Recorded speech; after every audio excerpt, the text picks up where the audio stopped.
সম্মানিত দর্শক এবং শ্রোতাবৃন্দ, আমি ডক্টর আবুল কাশেম মোহাম্মদ মাহবুবুল্লাহ যশোরী আপনাদের সকলকে জানাই সালামুন আলাইকুম। কোন সূত্র ধরে আপনি এবং আমি যদি ইচ্ছা করি তাহলে চলমান রবের বিশেষ বার্তাবাহক রাসূল এবং আয়াত প্রচারের কারণে প্রশংসিত মোহাম্মদ উপাধি ধারণ করতে পারব? একজন মানুষ ইচ্ছা করলে কি সেই মোহাম্মদুর রসুলুল্লাহ হতে পারবে? এই বিষয়টি নিয়ে আমরা বিস্তারিত জানব এবং আমাদের মধ্যে যারা ভ্রূণের শিকার হয়ে আছে আর ইতিহাসের একজন ব্যক্তির কল্পিত মূর্তি মাথার মধ্যে রেখে তাকে মোহাম্মদুর রসুলুল্লাহ মনে করে চলেছে, এই ভিডিওটি তাদের জন্য। ভ্রূণের শিকারটা প্রথমে আমাদেরকে জানতে হবে। আপনি অন্ধকার রাস্তায় হাঁটছেন বা অন্ধকারে আপনি একটি পথে হাঁটছেন, খালি পায়ে হাঁটছেন। আপনি জানেন যে দড়ি এবং সাপ, আপনার পায়ের নিচে যদি দড়ি আসে তাহলে এই দড়িকে কিন্তু হঠাৎ করে আপনি সাপ মনে করতে পারেন। তো আপনি রাস্তা দিয়ে হাঁটছেন, আপনার পায়ের নিচে একটি দড়ি আসছে অন্ধকার রাতে, অন্ধকার রাস্তায়। এই দড়িটি আপনার পায়ের নিচে আসার সাথে সাথে আপনি চিল্লায় উঠলেন যে সাপ আমার পায়ের নিচে আসছে। তো দড়িটা আপনার পায়ের নিচে, কিন্তু মনে করছেন সাপ। তো দড়িকে সাপ মনে করা হচ্ছে ভ্রূণ। তো পুরা জাতি, প্রায় 200 কোটি মুসলমান, শিয়া সুন্নি সালাফি সমাজ, এরা সবাই কোরআনের চলমান মোহাম্মদুর রসুলুল্লাহকে না মেনে এবং সেই উপাধি অর্জন না করে, সেই উপাধিতে উপনীত না হয়ে, সেই উপাধি চরিত্রকে ধারণ না করে, সেই পদবি এবং ডিগ্রিকে নিজেরা ধারণ না করে ভ্রূণের শিকার হয়ে আছে 1400 বছরের একজন নামের মোহাম্মদ বিন আবদুল্লাহকে মোহাম্মদুর রসুলুল্লাহ মনে করে। এবার আসুন, খুব সহজ একটি ব্যাপার। যে সূত্র ধরে একজন মানুষ কি হয়, যে সূত্র ধরে একজন মানুষ পাইলট হয়, একজন মানুষ ক্যাপ্টেন হয়, একজন মানুষ ডাক্তার হয়, ঠিক একই সূত্র ধরে আপনাকেও এই ডিগ্রি অর্জন করতে হবে মোহাম্মদুর রসুলুল্লাহ। একজন মানুষ নামের সাথে যদি তার বাবা মা নাম রাখে ডাক্তার, তাহলে সে রোগী দেখতে পারবে না কখনো। একজন মানুষের নাম যদি তার বাবা মা সূত্রে রাখা হয় পাইলট, সে কখনো বিমান উড়াতে পারবে না। একজন সন্তানের নাম যদি রাখা হয় ক্যাপ্টেন, সে কখনো পানি জাহাজ চালাতে পারবে না। এমনকি একজন মানুষের নাম যদি রাখা হয় প্রেসিডেন্ট, তাই বলে সে দেশের প্রেসিডেন্ট হতে পারবে না। আর একজনের নাম প্রধানমন্ত্রী, তাই বলে সে প্রধানমন্ত্রী হতে পারবে না।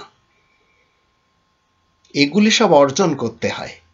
তো কোরআন যে মোহাম্মদুর রসুলুল্লাহর কথা বলে, সেটি উপাধি চরিত্র, সেটি কোনো ব্যক্তির নাম না।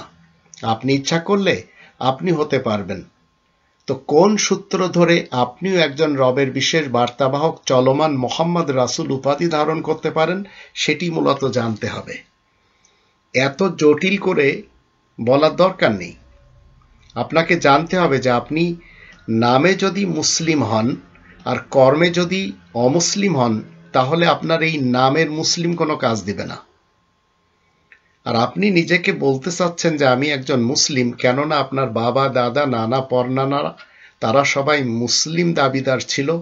সেই সূত্রে আপনি যদি মুসলিম হন, তাহলে বৃক্ষ তোমার নাম কি, ফলে পরিচয়, আপনি মুসলিম না। কর্মে দেখাতে হবে। এমন সব মানুষ আছে যারা আমার অনেক ঘনিষ্ঠ, তাদেরকে বহুবার প্রশ্ন করেছি মুসলিম শব্দের অর্থ কি, জানে না। মুসলিমের কাজ কি, জানে না। মনে রাখবেন, কোরআন বলছে 3 নম্বর সূরা আলে ইমরানের 19 নম্বর আয়াতে এবং 5 নম্বর সূরা আল মাইদা 3 নম্বর আয়াতে, ইন্না দীনা ইনদাল্লাহিল ইসলাম ওয়া রাদিতু লাকুমুল ইসলামা দীনা। আল্লাহ তাআলার কাছে গ্রহণযোগ্য জীবন ব্যবস্থা একমাত্র শান্তির, ইসলামের। ইসলাম মানে শান্তি। এই শান্তির জীবন ব্যবস্থা ওয়ারাদিতু লাকুমুল ইসলাম দীনা, এটি আল্লাহ তাআলা কি করছেন? পছন্দ করেছেন। এখন এই ইসলামকে যারা মেনে চলবে, 22 নম্বর সূরা আল হজের 78 নম্বর আয়াতের মধ্যে বলা হচ্ছে, হুয়া সাম্মাকুমুল মুসলিমিন, সেই সত্তা তোমাদের নাম মুসলিমিন রেখেছেন। তো ইসলামকে আপনি যখন মানবেন আপনি মুসলিম। ইসলাম মানে শান্তি, আর মুসলিম মানে যে নিজে শান্তিতে থেকে অপরকে শান্তি প্রদান করে। এখন অপরকে শান্তি প্রদান করতে গেলে আপনাকে মুসলিমের কর্মকাণ্ডগুলি জেনে নিতে হবে এবং সেই মতে আমল করতে হবে। তো মুসলিম শব্দটির যখন আমি অর্থ জিজ্ঞেস করি, কেউ বলতে পারে না। 5 ওয়াক্ত নামাজের মধ্যে আমরা যে সূরা ফাতিহা পাঠ করি, এই ফাতিহার কয়টি আয়াত আছে এবং তার বাংলা অর্থ কি, এও অনেকে জানে না। আয়াতগুলোর সাথে মাতৃভাষা বাংলায় পরিচয় আছে কিনা তারও খবর নেই। 2 রাকাত নামাজে আমরা যা পড়ি তার অর্থ আমরা জানি কিনা, জানি না। অর্থ জানা থাকলেও আমরা তা প্রতিষ্ঠার জন্য কতটুকু কাজ করছি, এইভাবে যখন জিজ্ঞেস করবেন সবাই বলবে জানি না। কিন্তু যারা নামেই মুসলিম আর আমলে অমুসলিম, মনে রাখবেন এখানে অনেক তফাৎ রয়ে গেছে। এরা সবাই ভ্রূণের শিকার হয়ে আছে। আমরা শুধু পোশাকে যদি মুসলিম দেখাই আর কথিত নবীজির সুন্নতের নামে লেবাস ধারণ করি, তাহলে কোনো লাভ হবে না। কোরআনকে যদি আমরা জিজ্ঞেস করি, কোরআন তুমি কি অসম্পূর্ণ, তোমাকে বুঝতে হলে কি হাদিস লাগবে, হাদিসের যথার্থ বা প্রয়োজন আছে কি? তো এর উত্তরে 18 নম্বর সূরা আল কাহাফের 54 নম্বর আয়াত থেকে কোরআন বলবে, ওয়ালাকাদ সাররাফনা ফি হাযাল কুরআনি লিন-নাসি মিন কুল্লি মাসাল ওয়া কানাল ইনসানু আকসারা শাইইন জাদালা। আমি এই কোরআনে মানুষের জন্য যাবতীয় প্রয়োজনীয় উপমা উল্লেখ করেছি, কিন্তু মানুষ সব ব্যাপারে তো আগ বাড়িয়ে ঝগড়া করতে অভ্যস্ত। এখন যদি কোরআনকে জিজ্ঞেস করি তোমার বয়স কত, তো 46 নম্বর সূরা আল আহকাফের 4 নম্বর আয়াতে বলবে এটির বয়স হচ্ছে 010101। এখন যারা বলছে যে না, এর পূর্বেও তৌরাত, জবুর, ইনজিল এগুলি ছিল, তাহলে চ্যালেঞ্জ হচ্ছে কোরআনের, ইতুনি বিকিতাবিম মিন ক্বাবলি হাযা আও আসারাতি মিন ইলমিন ইন কুনতুম সাদিকিন। তোমাদের যদি এই রকম সত্য বলার দাবি থাকে যে এর পূর্বে কোনো গ্রন্থ ছিল, এনে দেখাও, অথবা জ্ঞানের কোনো উৎস যদি থেকে থাকে এনে দেখাও। এখন কোরআনকে যদি আপনি জিজ্ঞেস করেন যে মুহাম্মাদুর রাসূলুল্লাহ এটি কি মুহাম্মদ ইবনে আব্দুল্লাহ, তো কোরআন আপনাকে বলবে মুহাম্মদ ইবনে আব্দুল্লাহ বলেন, আবু বকর, ওমর, ওসমান, আলী বলেন, অথবা তার যারা সহচর এদের ব্যাপারে বলেন, তো কোরআন আপনাকে শুধু এতটুকু বলবে 2 নম্বর সূরা আল বাকারার 134 এবং 141 আয়াতে, তিলকা উম্মাতুন কদ খালাত, তারা ছিল দূর অতীতের একটি দল, চলে গেছে। লাহা মা কাসাবাত ওয়া লাকুম মা কাসাবতুম, তারা যা কামাই করেছে তাদের, তোমরা যা কামাই করছো তোমাদের। ওয়ালা তুসআলুনা আম্মা কানু ইয়ামালুন, তাদের কৃত কর্ম নিয়ে তোমাদের কাছে জিজ্ঞাসা করা হবে না। তো মুহাম্মদ কোনো নাম নয়, এটি একটি উপাধি যা অর্জন করার জন্য কেবলমাত্র আয়াত প্রচার করে অর্জন করতে হয়। একজন যদি ক্যাপ্টেন উপাধি বা এই পদবি নিতে চায় তাকে পড়তে হয়। একজন যদি পাইলট হতে চায় তাকে পড়তে হয়। একজন যদি প্রেসিডেন্ট হতে চায়, প্রধানমন্ত্রী হতে চায়, ডাক্তার হতে চায়, তাহলে ওই প্রসেসে এসে চেষ্টা করতে হয়। তো মুহাম্মদ শব্দটি একটি চলমান উপাধি যা অর্জন করতে হয়, এটি কোনো নাম নয়। মুহাম্মদ হলো চলমান ক্রিয়াশীল সিস্টেমের ব্যক্তির অর্জিত বিশেষণ বা উপাধি, আর এই উপাধি কিয়ামত অবধি থাকবে। এবার রাসূল শব্দের অর্থ কি? রাসূল শব্দের অর্থ হচ্ছে বার্তাবাহক। রাসূল যদি বার্তাবাহক হয় তাহলে বার্তাবাহক সে কার হবে? এখন রাসূল বার্তাবাহক হলে সে 2 ধরনের বার্তাবাহক হতে পারে। এক ধরনের হচ্ছে কোরআনের 12 নম্বর সূরা ইউসুফের 50 নম্বর আয়াত মতে রাসূল ও রাব্বিক, আর একজন হচ্ছে বাদশার রসুল হতে পারে, আর একজন রবের রসুল হতে পারে। তো এখানে যখন 12 নম্বর সূরা ইউসুফের আমরা 50 নম্বর আয়াতে যাই, সেখানে সুন্দরভাবে বলা হচ্ছে, আসুন একটু জেনে নি।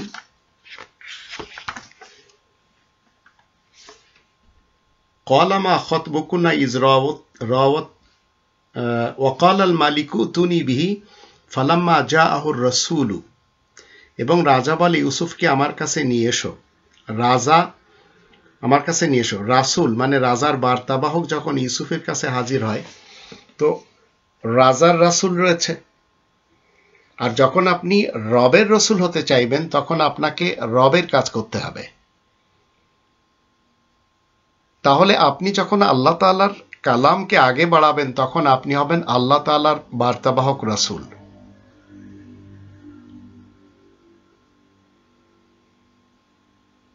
এখন যদি আমরা মনে করি যে আল্লাহ তাআলার বার্তাবাহক রাসূলকে আমরা যদি বলি মুহাম্মদ আমাদের বার্তাবাহক রাসূল বা আমাদের রাসূল বা আমাদের নবী, বলতে পারবো না। কোরআনের কাছে যদি আমরা জিজ্ঞেস করি যে আল্লাহ তাআলার বার্তা কোথায় রয়েছে, তো আল্লাহ তাআলার বার্তা রয়েছে লিখিত আল কিতাবের 114টি সূরার 6348টি আয়াতের মধ্যে। এখান থেকে কোনো একটি বার্তা যখন যখন আপনি পৌঁছাবেন তখন তখন আপনি হবেন কি? 5 নম্বর সূরা আল মায়েদার 67 নম্বর আয়াত মতে আল্লাহ তাআলার বিশেষ বার্তাবাহক রাসূল। আপনি একটি আয়াতে তাবলীগ করছেন, যত সময় করবেন তত সময় আপনি আল্লাহ তাআলার বিশেষ বার্তাবাহক রাসূল হিসেবে আখ্যায়িত পাবেন। এই ডিগ্রি, এই উপাধি এবং এই যে পদবি আপনাকে দেওয়া হবে। তাই আল্লাহ বলছেন 5 নম্বর সূরা আল মায়েদা 67 নম্বর আয়াতে, ইয়া আইয়ুহার রাসূল বাল্লিগ মা উনজিলা ইলাইকা মির রাব্বিক, হে বিশেষ বার্তাবাহক রাসূল, তুমি তাবলীগ করো ওই জিনিসে যা তোমার দিকে তোমার রবের পক্ষ থেকে নাজিল করা হয়। তো আপনি যখন এই আয়াতের উপর আমল করবেন তখন আপনি হবেন আল্লাহ তাআলার বিশেষ বার্তাবাহক রাসূল।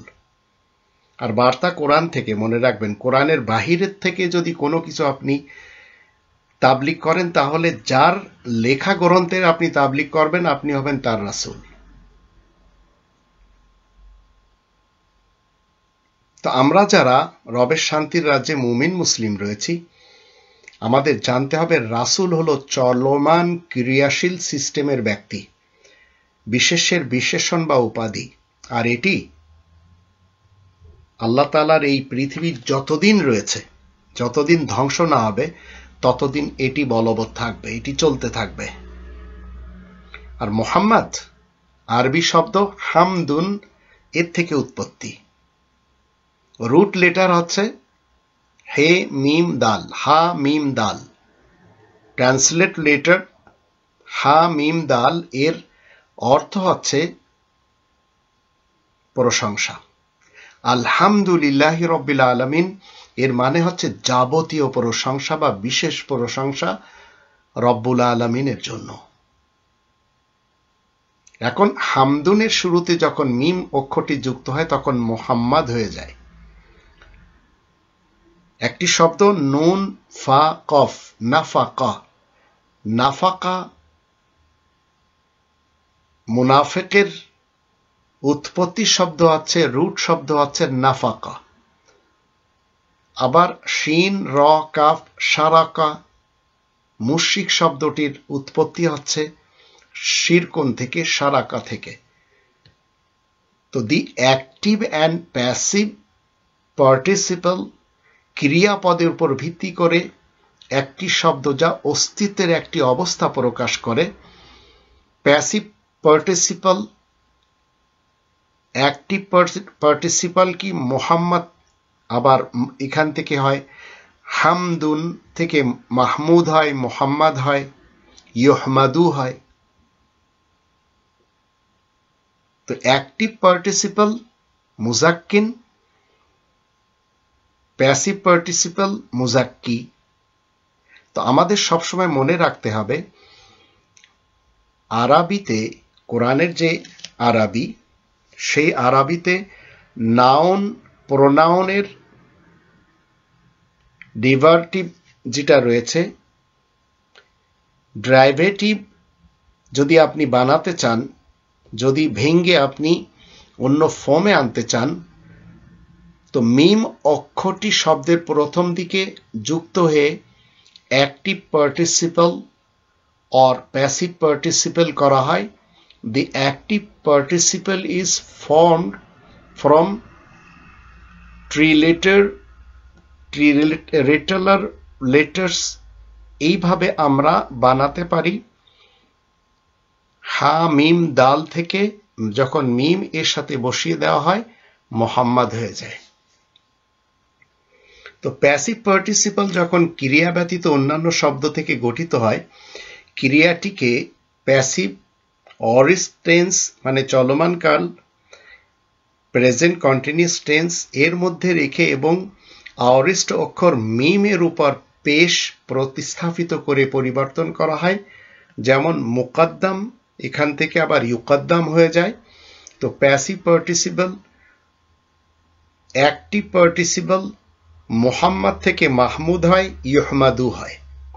সুতরাং যারা শিরিক করে তাদেরকে মুশরিক বলা হয়। এটি আমরা 29 নম্বর সূরা আল আনকাবুতের 65 নম্বর আয়াত থেকে, আবার 6 নম্বর সূরা আল আনামের 64 নম্বর আয়াত থেকেও দেখে নিতে পারি। এটাও একটা চলমান উপাধি মুনাফিক। মনে রাখবেন, কেউ কারো সন্তানের নাম মুনাফিক রাখে না। তেমনি মুনাফিক শব্দটি কোরআনের বিভিন্ন সূরার আয়াতে আল মুনাফিকুন এসেছে। এটি চলমান উপাধি হয়ে ব্যবহৃত হচ্ছে। 33 নম্বর সূরা আল আহজাবের 12 নম্বর আয়াত এবং 63 নম্বর সূরা মুনাফিকুনের প্রথম আয়াত এর উপরে যখন কেউ আমল করে তখন সে মুনাফিক হয়। মুনাফিকের কর্মকাণ্ড কি? ইযা জাআকাল মুনাফিকুনা ক্বালু নাশহাদু ইন্নাকা লা রাসূলুল্লাহ। যখন দুমুখ ব্যক্তি তোমার কাছে হাজির হবে তখন তারা তোমাকে বলবে, আমরা সাক্ষ্য দিচ্ছি তুমি অবশ্যই আল্লাহ তাআলার বার্তাবাহক রাসূল।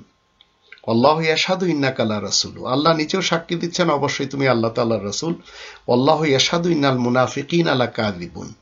আর আল্লাহ এই কথা সাক্ষী দিচ্ছেন যে নিশ্চয়ই দুমুখ লোকেরা মিথ্যা বলছে। এর কারণ কি? মুনাফিকিন এরা যখন আপনার সামনে আসবে তখন আপনার হয়ে কথা বলবে, আর যখন আপনার থেকে একটু দূরে চলে যাবে তখন তাদের কথা বলবে।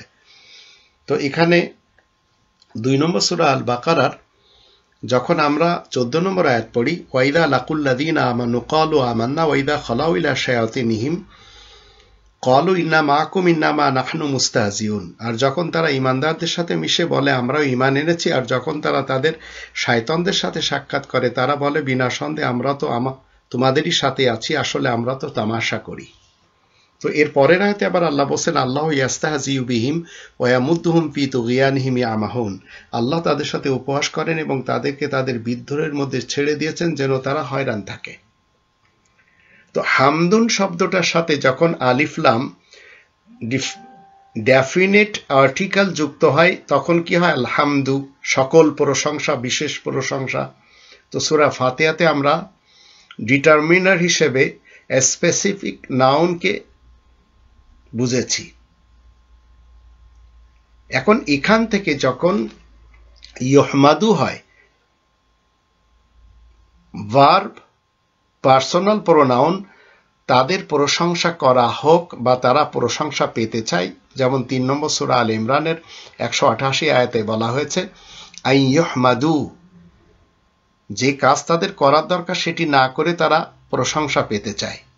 তো কোনো ভালো কাজের জন্য প্রশংসা করা হয় বা প্রশংসিত হওয়া, অর্থাৎ কোরআনের আলোকে আয়াত প্রচারের কারণে প্রশংসিত হয়ে চলমান মুহাম্মদ উপাধি ধারণ করা যায়, আর এটি আপনিও করতে পারবেন। আমরা যখন কোরআনের 33 নম্বর সূরা আল আহজাবের 40 নম্বর আয়াতে দেখি, সেখানে বলা হচ্ছে মা কানা মুহাম্মাদুন আবা আহাদিম মির রিজালিকুম ওয়ালাকিন রাসূলুল্লাহি ওয়া খাতামান নাবিয়িন ওয়া কানা আল্লাহু বিকুল্লি শাইইন আলিমা।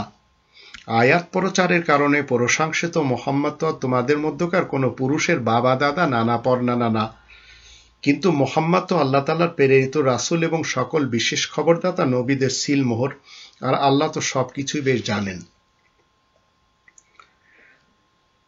তো মুহাম্মাদুর রাসূলুল্লাহকে জানতে হলে আপনাকে কোরআনের এই আয়াত সামনে রাখতে হবে। আরো 3টে আয়াত রয়েছে।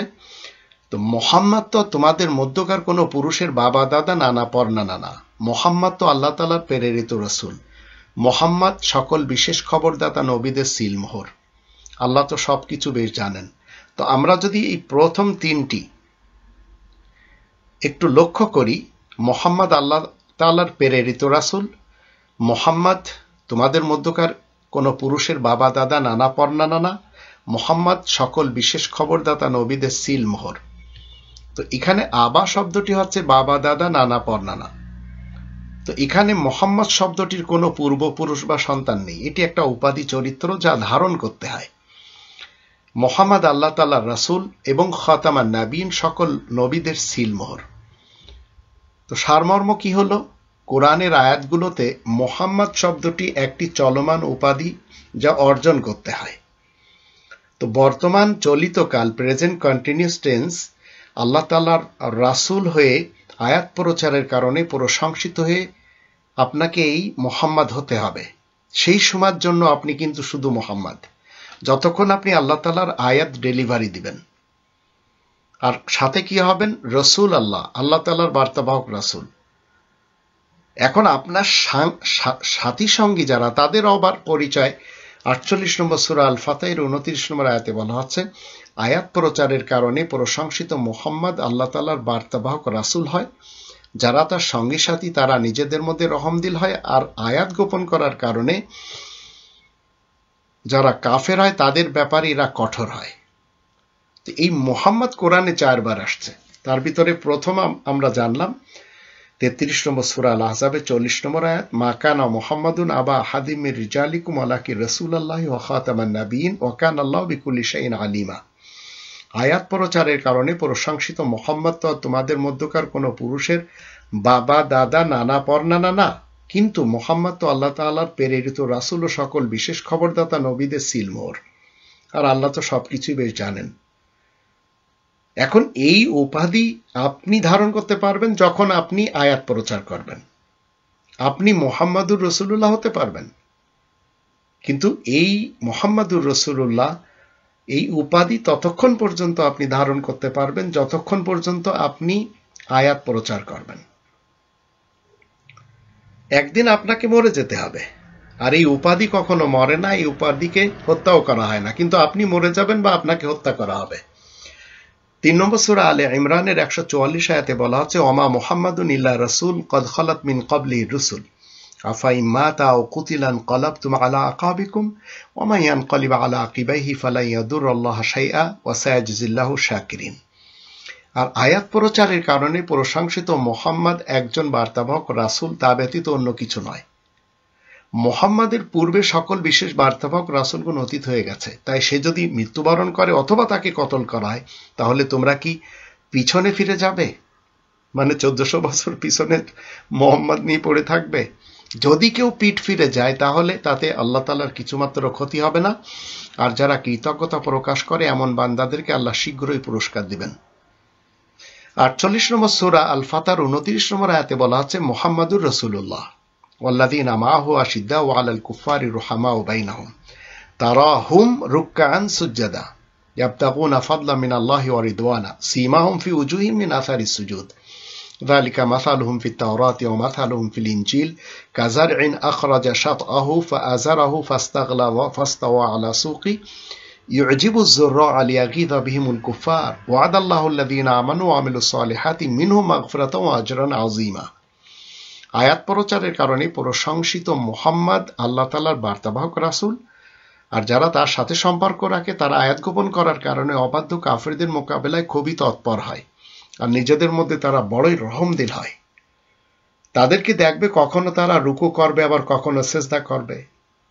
তাদেরকে দেখবে, এটি বর্তমান চলিত কালে আপনাকে আমাকে বলা হচ্ছে, কখনো তারা রুকু করবে, আবার কখনো সিজদা করবে, আর তারা আল্লাহ তাআলা সাহায্য সামগ্রী ও সন্তুষ্টি লাভের জন্য সচেষ্ট থাকে। গজওয়ায়ে সিফিন মানে খান্দকের যুদ্ধ, ওহুদের যুদ্ধ, বদরের যুদ্ধ বা সিফিনের যুদ্ধ, উস্ট্রের যুদ্ধ, কারবালার যুদ্ধ এগুলি করে না। মুহাম্মদুর রাসূলুল্লাহর সঙ্গে সাথে এগুলো করে না, কারণ এগুলো দরকারই তো নেই। তাদেরই গুণাবলী বিশেষ আইনা তাওরাতে, বিশেষ সুসংবাদ আল ইনজিলে বিদ্যমান রয়েছে। এর ভিতরেই তাওরাত এবং ইনজিল। ঠিক যেমন ফসল ফলার জন্য বীজ অঙ্কুর বের করে, তারপরে সেটাকে শক্তিশালী করে তোলে, তারপরে সেটা সোজাভাবে দাঁড়ায়, আশ্চর্যজনক ফলন্ত ফসল যা দেখে কৃষকদের মনে আনন্দ হয়। তা আপনি যখন আস্তে আস্তে নিজের ব্যক্তিত্বকে বীজ হিসেবে পুঁতে দিবেন, কোরআনের ভিতরে অঙ্কুর বের করবে। আপনি আস্তে আস্তে দাঁড়িয়ে যাবেন, শক্ত হয়ে যাবেন, কারণ আপনি নিজেই মুহাম্মদুর রাসূলুল্লাহ এই চলমান উপাধি ধারণ করতে পারেন। এর জন্য আপনাকে কোরআন স্টাডি করতে হবে। তো আশ্চর্যজনক ফলন্ত ফসল যা দেখে কৃষকদের মনে আনন্দ হয়, আল্লাহ ওয়াদা করেছেন তাদের সাথে, যারা তাদের মধ্যে ঈমান আনবে আর সংশোধনের কাজ করবে, তাদের জন্য তো ক্ষমা এবং বিরাট পারিশ্রমিক রয়েছে। এখন আপনি মুহাম্মদ যদি হতে চান তো মনে রাখবেন, এই কোরআনের 17 নম্বর সূরা বানী ইসরাইলের 82 নম্বর আয়াতে বলা আছে, ওয়ানুনাজ্জিলু মিনাল কোরআন মা হুয়া শিফাউন ওয়া রাহমাতুল লিল মুমিনিন ওয়া লা ইয়াজিদুজ জালিমিনা ইল্লা খাসারা। 17 নম্বর সূরা বানী ইসরাইলের 82 নম্বর আয়াতে বলা হচ্ছে, আর আমি তো কোরআন থেকে সেই জিনিস নাজিল করে থাকি যাতে মুমিনদের জন্য আরোগ্য ও রহমত মওজুদ রয়েছে, আর জালিমদের জন্য তাতে ক্ষয়ক্ষতি ছাড়া আর কিছুই নেই। তো আপনি যখন মুহাম্মদুর রাসূলুল্লাহ উপাধি ধারণ করতে চাইবেন, তখন আপনাকে কোরআন স্টাডি করে কোরআনের আয়াত যখন প্রচার করবেন, তখন প্রশংসিত মুহাম্মদ হতে পারবেন। সব সময়ের জন্য না। নামে মোহাম্মদ হলে তো সে 24 ঘন্টা মোহাম্মদ, যেটি আরব ইতিহাসের ব্যক্তির ব্যাপারে আমরা জানি। কিন্তু আপনাকে এই চরিত্র বা এই উপাধি বা এই পদবি বা এই ডিগ্রি অর্জন করার জন্য আপনাকে কোরআন স্টাডি করতে হবে। তখন হবে কি, আপনার উপরে কোরআন থেকে নাজিল হবে। 47 নম্বর সূরা মুহাম্মাদের 2 নম্বর আয়াতে বলা হচ্ছে, ওয়াল্লাযীনা আমানু ওয়া আমিলুস সালিহাতি ওয়া আমানু বিমা নুজিলা আলা মুহাম্মাদ ওয়া হুয়াল হাক্কু মির রাব্বিহিম কাফারা আনহুম সাইয়্যাতিহিম ওয়া আসলাহা বালাহুম। আর যারা ঈমান এনে সংশোধনের কাজ করে আর আয়াত প্রচারের কারণে প্রশংসিত মুহাম্মাদের কাছে যা কিছু নাজিল করা হয়, নাজিল থেকে করা হয়, অনুনাজ্জিলু মিনাল কোরআন। তো বিমা নুজিলা আলা মুহাম্মাদ ওয়া হুয়াল হাক্কু মির রাব্বিহিম। তো হক কি জিনিস? 2 নম্বর সূরা আল বাকারার 147 আয়াতে বলা আছে, আল হাক্কু মির রাব্বিকা ফালা তাকুনান্না মিনাল মুমতারিন। বিশেষ মহাসত্য তোমার রবের পক্ষ থেকে এসেছে, তাই সন্দেহ পোষণকারী যারা, তাদের দলে শামিল হবে না। তো মুহাম্মাদের কাছে কোরআন থেকে যা কিছু নাজিল করা হয়েছে, সেসবের প্রতি যারা আস্থাবান, আসলে তা যে তাদেরই রবের পক্ষ থেকে সত্য সঠিকভাবে নাজিল হয়েছে, আল্লাহ তাদের দোষ ত্রুটি দূর করবেন আর তাদের অবস্থা শুধরে দেবেন। এখন আপনি চিন্তা করুন, মুহাম্মাদুর রাসূলুল্লাহ আপনি হতে পারবেন, কিন্তু এর জন্য আপনার কাজ কি? আপনার কাজ হচ্ছে আয়াত প্রচারের কারণে আপনি মুহাম্মদ উপাধি ধারণ করবেন আল্লাহ তাআলার পক্ষ থেকে প্রশংসিত হয়ে। আর তখন আপনি অলরেডি রাসূল আল্লাহ হবেন, আল্লাহ তাআলার বার্তাবাহক রাসূল। এখন যত সময় আপনি আয়াত প্রচার করবেন, তত সময় আপনি এই উপাধিতে থাকবেন। মনে করেন আপনার নাম ইঞ্জিনিয়ার ফারুক, আপনি কোরআন থেকে জানলেন যে আপনিও ইচ্ছা করলে মুহাম্মাদুর রাসূলুল্লাহ উপাধি ধারণ করতে পারেন। তো আপনি ইঞ্জিনিয়ার ফারুক, আপনি কি করলেন? আয়াত শিখলেন, সেই আয়াত প্রচার করছেন, তার জন্য আপনি আল্লাহ তাআলার কাছ থেকে প্রশংসিত উপাধি ধারণ করছেন মুহাম্মদ। তখন আপনি ইঞ্জিনিয়ার ফারুক থাকবেন না, তখন আল্লাহ তাআলার দৃষ্টিতে আপনি হবেন মুহাম্মদ, আবার বার্তাবাহক রাসূল, মানে মুহাম্মাদুর রাসূলুল্লাহ। যত সময় আপনি এই কাজটি করবেন, 24 ঘন্টার মধ্যে আপনি 5 মিনিট করলেন, তো এই 5 মিনিটের জন্য আপনি আল্লাহ তাআলার কাছ থেকে মুহাম্মাদুর রাসূলুল্লাহর এই যে উপাধি চরিত্র পেয়ে গেলেন। আর এটিই হবে আপনার জন্য খাতামান নাবিয়িন। আপনি এই কোরআন যখন স্টাডি করবেন, দেখবেন এর ভিতরে 19 জন নবীদের কথা রয়েছে। এই 19 জন নবীদের জন্য আপনাকে তখন কি করতে হবে? সিল হতে হবে, আর কেউ এর ভিতরে প্রবেশ করবে না। লা ইয়াতিহিল বাতিলু মিন বাইনি ইয়াদাইহি ওয়ালা মিন খালফিহি তানজিলু মিন হাকিমিন হামিদ। কোনো বাতিল এই কোরআনের সামনে থেকে এবং পিছন থেকে আসতে পারে না। আর এটি 41 নম্বর সূরা। যখন আমরা দেখি হামিম আস-সিজদা সূরা ফুসসিলাত এর 2টি আয়াত থেকে আমরা জানব, সেখানে বলা হচ্ছে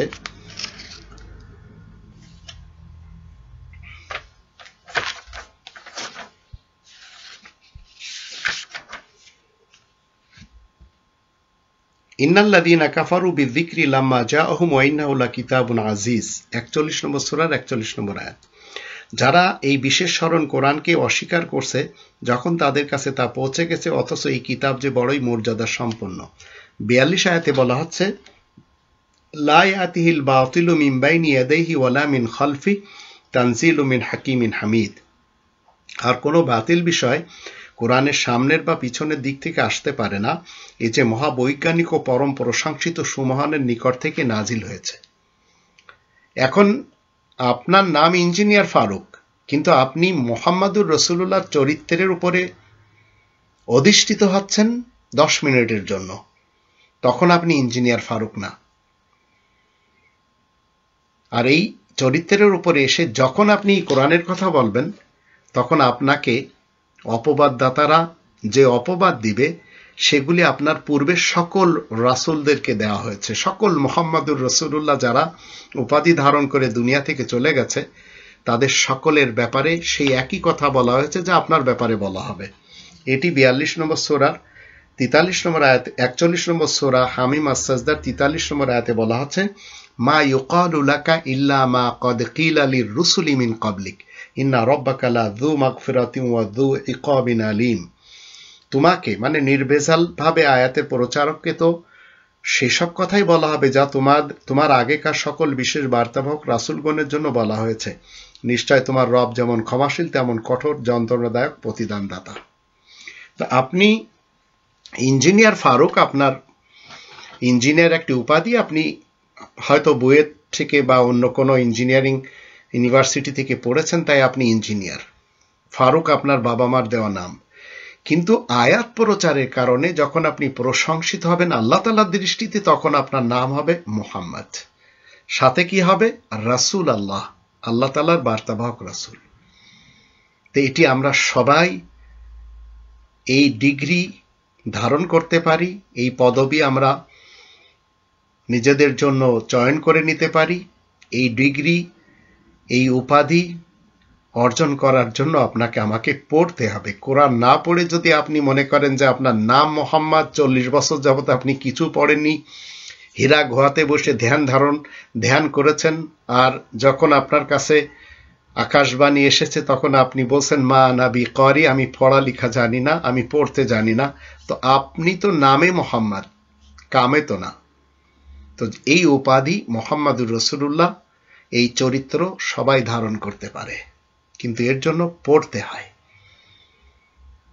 এই একইভাবে একজন মানুষ দেশপ্রধান যদি হতে চায়, কারুন ও ফিরাউন ও হামান, দেশপ্রধান হতে গেলে সেই প্রসেসে আসতে হয়, প্রেসিডেন্ট হতে গেলে সেই প্রসেসে আসতে হয়, সাংসদ, এমপি কিংবা মন্ত্রী হতে গেলে সেই প্রসেসে আসতে হয়, পুঁজিবাদী কারুন হতে গেলে সেই প্রসেসে আসতে হয়। ঠিক একই কায়দায় কাফের, ফাসেক, জালিম, এই 3টি উপাধি, এই উপাধি ধারণ করার জন্য আপনাকে সেই কর্মগুলি করতে হয়। আবার মুনাফিক হতে গেলে মুনাফিকি চরিত্র উপার্জন করতে হয়। ঠিক একই কায়দায় মুহাম্মাদুর রাসূলুল্লাহ হতে গেলে আপনাকে আয়াত প্রচারের কারণে প্রশংসিত মুহাম্মদ হয়ে আল্লাহ তাআলার বার্তাবাহক রাসূল উপাধি ধারণ করতে হয়। আশা করি বুঝতে পেরেছেন। আল্লাহ আমাদের সবাইকে কোরআনের সঠিক বুঝ দান করুন।